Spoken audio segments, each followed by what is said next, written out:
आप सबका हमारे YouTube चैनल सूर्य स्टार एक्सेस में फिर से स्वागत है। और मैं आपके लिए ले आया हूँ एक नया टॉपिक। आज का टॉपिक है हमारा कारक। तो आइए पढ़ते हैं कारक।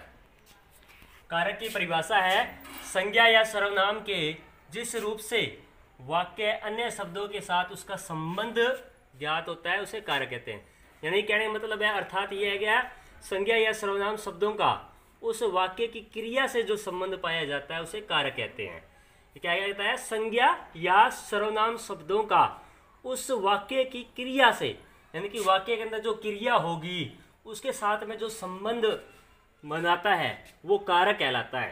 यानी कि संबंध बताने क्रिया, वाक्य का क्रिया के साथ संबंध बनाने का कार्य कारक करता है तो हम उसे कारक कहते हैं। जैसे राम ने रावण को मारा, राम ने रावण को मारा, तो देखो ने और को ये शब्द क्या है, कारक है। ये कारक है, ये क्रिया का संबंध बना रहा है। देखो राम ने रावण को मारा, यानी कि राम ने किसको मारा, रावण को मारा, तो को मारा, तो यानी कि ये क्रिया का संबंध बता रहा है। कारक के 8 प्रकार के होते हैं। कारक के भेद टॉपिक हमारा, कारक के भेद। तो कारक 8 प्रकार के होते हैं। तो पहला है कर्ता कारक। अब कर्ता कारक के अंदर कर्ता कारक का जो चिन्ह है वो होता है ने लगता है कर्ता कारक में। तो संज्ञा या सर्वनाम के जिस रूप से क्रिया के करने वाले का बोध होता है, यानी कि संज्ञा या सर्वनाम के जिस रूप से क्रिया के करने वाले का बोध होता है, जो क्रिया करता है वो कर्ता होता है, वो उसे कर्ता कारक कहते हैं। एक एग्जाम्पल के रूप में उदाहरण से हम देख लेते हैं, राम ने पत्र लिखा। तो मैं क्वेश्चन करता हूं कि पत्र किसने लिखा, तो उत्तर आएगा राम ने। तो राम ने उत्तर आया, तो राम ने क्या है, कर्ता है, तो ये कर्ता कारक बन गया। तो इसी प्रकार बहुत से शब्द होते हैं, बहुत से शब्द है। मोहन ने खाना खाया, श्याम ने पत्र पढ़ा, तो ये शब्द होंगे वो कर्ता कारक है। ने जो शब्द आ रहा है, इसमें ने आ रहा है, तो ये निशानी किसकी है, कर्ता कारक की है। तो दूसरा जो प्रकार है कर्ता कारक का वो है कर्म कारक। और कर्म कारक का जो चिन्ह है वो को है। को होता है इसका विभक्ति चिन्ह है, जिसको हम बोलते हैं विभक्ति चिन्ह बोलते हैं।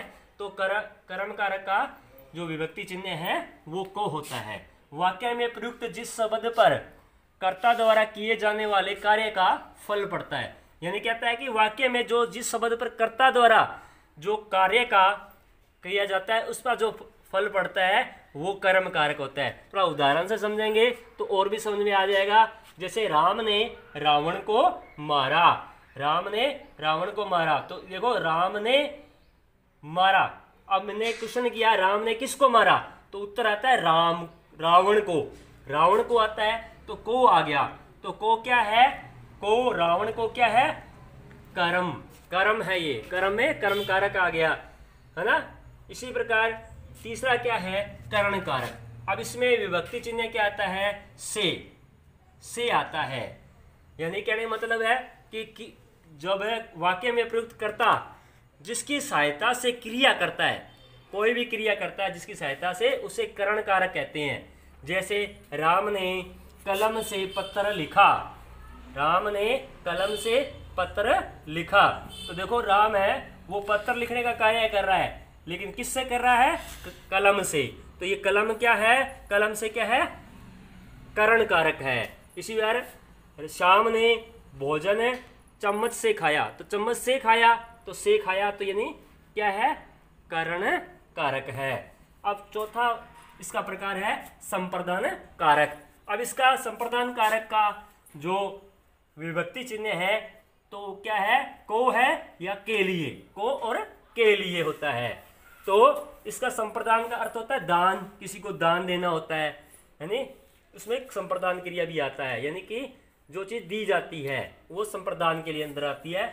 इसमें हम थोड़ा सा देख लेते हैं, पढ़ लेते हैं। वाक्य में प्रयुक्त कर्ता जिसके लिए कोई क्रिया करे उसे संप्रदान कार्य कहते हैं। जिसके लिए कोई कार्य करते हैं उसमें, जैसे देखें, जैसे चिड़िया बच्चों के लिए दाना लाती है, तो चिड़िया बच्चों के लिए दाना लाती है। अब आपसे मैं एक प्रश्न पूछूं कि चिड़िया दाना लाती है किसके लिए, तो उत्तर आएगा बच्चों के लिए। तो ये क्या है, ये क्या है, संप्रदान कारक है। तो इसी प्रकार राजा है वो गरीबों के लिए दान देता है, राजा है वो भिखारियों के लिए दान देता है, तो के लिए आ रहा है तो भी क्या हो जाएगा, ये कौन सा कारक हो जाएगा, संप्रदान कारक हो जाएगा।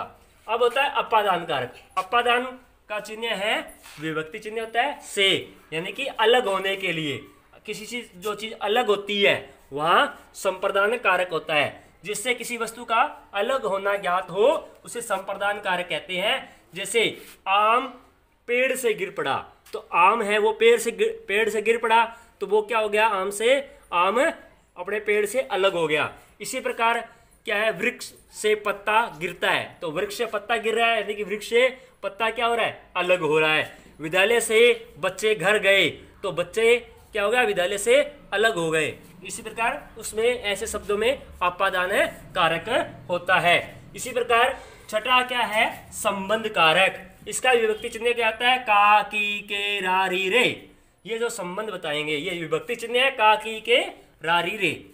जैसे संज्ञा या सर्वनाम के उस रूप को जिससे उसके किसी व्यक्ति या वस्तु के साथ संबंध का बोध होता है, यानी कि संबंध बताता है, वो संबंध कारक होता है।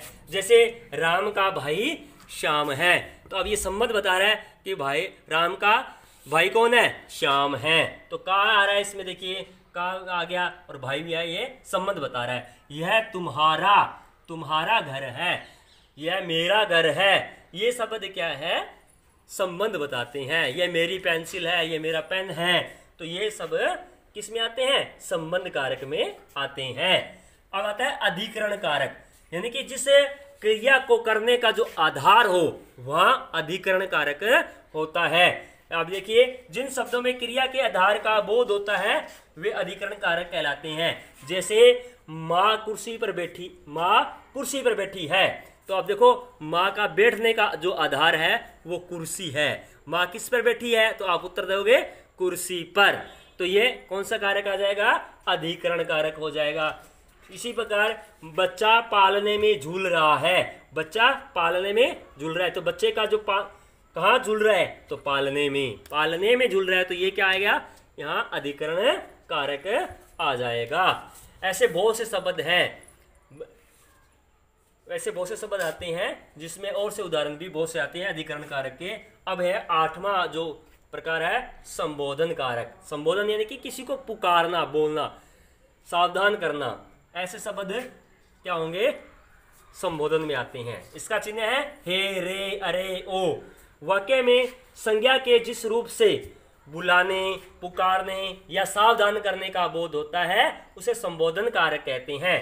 जैसे बालको कहाँ जा रहे हो, तो बालको आ गया, तो इसमें कौन सा कारक होगा, संबोधन। ओ भाई मेरी बात सुनो, ये भी क्या है, संबोधन। हे राम मेरी पुकार सुनो, ये शब्द कौन से हैं, संबोधन कारक है। आपको मैं अब कुछ प्रश्न दे रहा हूं जो आपको अपने नोटबुक्स में करने हैं। तो पहला मेरा जो प्रश्न है वो है, निम्न शब्दों में कारक बताइए। अब कुछ शब्द दे रहे हैं उसमें आपको कारक बताना है भी, इसमें कौन सा कारक है। तो पहला है, क नंबर कौन सा है, राजू ने लाठी से सांप मार दिया, इसमें कौन सा कारक है, उस कारक का नाम आपको बताना है। इसी प्रकार श्याम ने भोजन कर लिया, वाक्य में श्याम है, यानी कि श्याम ने भोजन कर लिया। अब श्याम क्या है इस कारक में, इस शब्द में कौन सा कारक है श्याम के अंदर, वो आपको लिखना है। इस प्रकार राजेश घोड़े से गिरता है, इसमें कौन सा कारक है वो आपको बताना है। इसी प्रकार रमेश मोहन के लिए आम लाया है, के लिए लाया है, तो अभी थोड़ी देर पहले आपने पढ़ा के लिए किसके लिए आता है, कौन से कारक में आता है, वो आपको लिखना है। इसी प्रकार राजू बस से कूद पड़ा, यानी कि उससे अलग हो गया, तो अलग होना कौन से कारक में आता है वो आपको लिखना है, उस कारक का नाम। अब प्रश्न नंबर 2 क्या है, कर्ता कारक किसे कहते हैं, उदाहरण सहित बताइए। कर्ता कारक क्या अभी बताया, आपको डेफिनेशन बताई उसकी। कर्ता कारक किसी कार्य को करने वाला, क्रिया को करने वाला कर्ता होता है, उसका उदाहरण बताना होगा आपको, ठीक है। इसी प्रकार प्रश्न नंबर 3, अपादान कारक किसे कहते हैं, अपादान कारक। अपादान में क्या होता है वो आपको बताना है। इसी प्रकार 4 नंबर है करण कारक किसे कहते हैं। करण कारक में कौन सी परिभाषा बताई, से किससे होता है वो आपको बताना है। इसी प्रकार 5 नंबर प्रश्न है हमारा, संप्रदान कारक किसे कहते हैं। संप्रदान कारक किसे कहते हैं वो आपको बताना है। ये मेरे जो क्वेश्चन है वो आप अपने नोटबुक में करेंगे और मुझे चेक करवाएंगे। तब तक के लिए जय हिंद जय भारत।